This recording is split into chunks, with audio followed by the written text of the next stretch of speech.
Nerul police station हद्दीमध्ये मागच्या महिन्यामध्ये motor वाहन चोरीचे प्रकार वाढले होते। त्या अनुषंगाने माननीय वरिष्ठांच्या सूचनेनुसार येथील डीबी टीमला मोटार वाहन चोरीच्या डिटेक्शनकडे लक्ष देण्यास सांगितले होते। त्या अनुषंगाने senior PI Kamble, crime PI Dhadge आणि त्यांचे डीबीचे 2 अधिकारी बच्चाव आणि ठाकरे साहेब यांनी मागच्या 8 दिवसामध्ये संपूर्ण गोपनीय बातमीदार लावून तांत्रिक तपास करून 2 टोळ्या याच्यामध्ये अटक केलेल्या आहेत। त्याच्यामध्ये एक आरोपीचं नाव आहे इम्रान शेख, त्याच्याकडून आपण जवळपास 6 मोटरसायकल रिकवर केलेले आहेत आणि दुसरा आरोपी आहे सूरज कुमार प्रसाद, याच्याकडून आपण जवळपास 8 वाहने डिटेक्ट केलेली आहेत। याच्यामध्ये एक विधी संघर्ष बालक असून त्याला आपण नोटीस दिलेली आहे।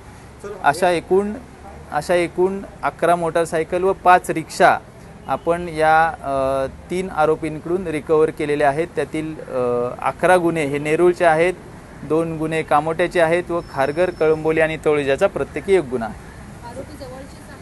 याच्यामधले जो इम्रान शेख आहे तो वाशीमध्ये राहणारा आहे, कोपरी गावाचा, आणि दुसरा सूरज कुमार प्रसाद जो आहे तो खारघर येथील राहणारा आहे। आरोपी चोरी कशासाठी करायचे का कसे करायचे?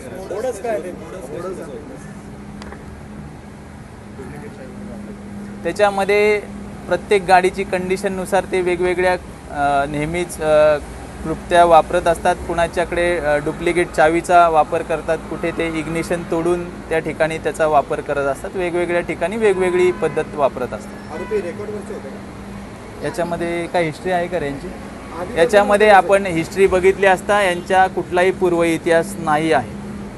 ते बाईक विकायचे की काय करायचे याच्यामध्ये आपण त्या दृष्टीने तपास केला असता आपण बघितलं तर ह्या दोन्ही आरोपींकडून हे दोन्ही आरोपी हे फक्त जॉय रायडिंग करता गाडी चोरायचे, गाडीचा वापर करायचे, त्याचा कलर बदलायचे, नंबर प्लेट काढायचे, जोपर्यंत त्याला वाटेल तोपर्यंत वापरायचे, नंतर ती गाडी टाकून द्यायची।